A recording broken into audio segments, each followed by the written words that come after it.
ceremonial laws and by all of those things, so that they could now go out and follow God. So, what am I saying? I've even lost myself. But what I'm trying to say, what I'm trying to say in all these things, is Gentiles or us. The Gentiles are making choices. So it is not all Nigerians that are believers. So that's how it is even among, but it had to happen like that, so that these other people that would have been preaching to the Gentiles, to the Jews only, will be spread out to preach to people like us who are the Gentiles. So we that also have received Christ now we are using out of our free will now to make our choices for Jesus, just like them too, out of their free will. And at this point, I just want to add this, that the truth is that there's nobody that truly wants to have a relationship or an encounter with the living God that does not end up meeting God.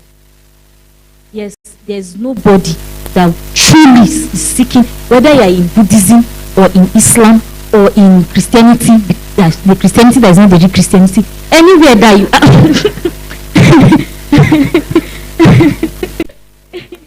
are. Yes, like anywhere that you are and you want to really meet with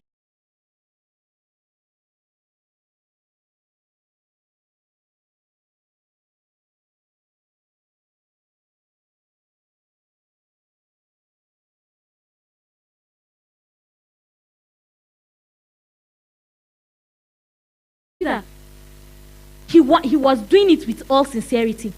If you study what they were doing, and they chose to do what they were doing because the love for power was more important to them than the truth. So this book that we just read, this Romans, he said, did they not know? Did they not understand? They understood. But something, so it's not everybody that rejects the gospel because they did not understand it. Some people will understand the gospel and still reject it. Do you understand? So that's the same thing they do. Some understood and they rejected it. Some understood and they received it. With these few points of mine, I hope you are convinced and not confused. So which one are you? Are you convinced or confused? At this point, you want to confuse her? Give him that mic. Is this the only question taking? We have 3 questions, so. And we are closing 8 tonight.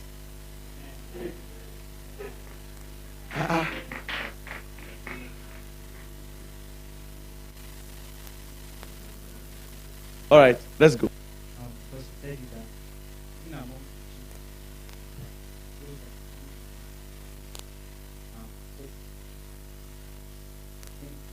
Chapter 10, the last verse. The wood did not seek me. Even with my, use your mic well. We can't hear you. I'm using it.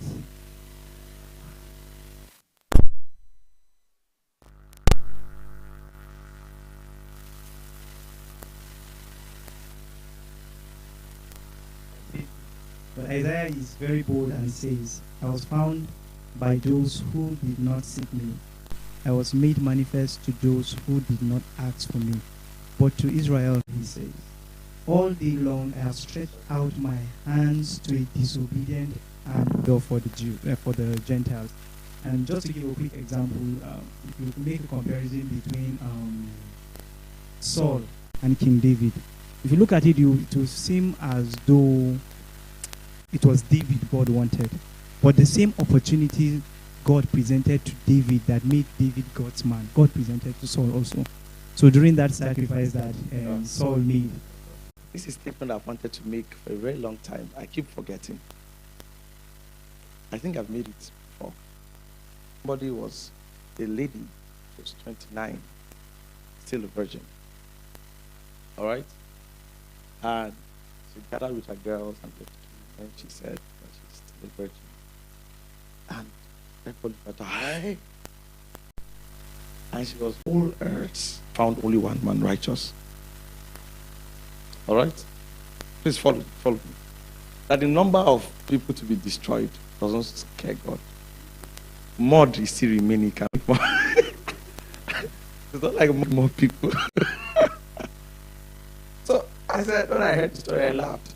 I said, literally, God killed off the whole earth and left one man, and his family by association was saved.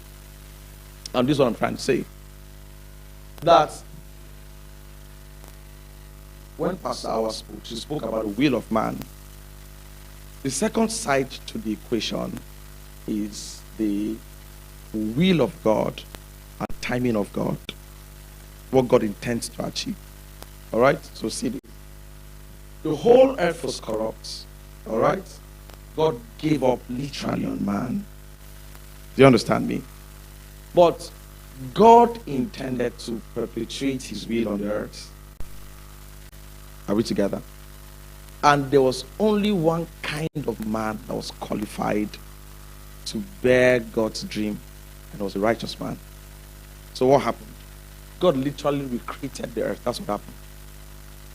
God changed the form of the earth, recreated the earth, started again with Noah. If you hear the blessing God blessed Noah, it was similar to the blessing God blessed Adam, and said, start again. You are a good man, you're a righteous man, you're perfect in your generation. So let's hope, this is what God's doing. Let's hope that from you, we can produce a good at once more. Till Ham saw his father naked and laughed and called his brothers. Then Shem and Japheth walked backward, covered their father's nakedness. Then Noah woke up and prophesied, not cursed. So Noah woke up and prophesied. In Noah's prophecy, you will tell that upon Shem, God's hope rested. So, literally, sir, many of the things you see the patriarchs do and you call blessing was prophecy. Jacob said to his sons, come to me, O son. In fact, let me say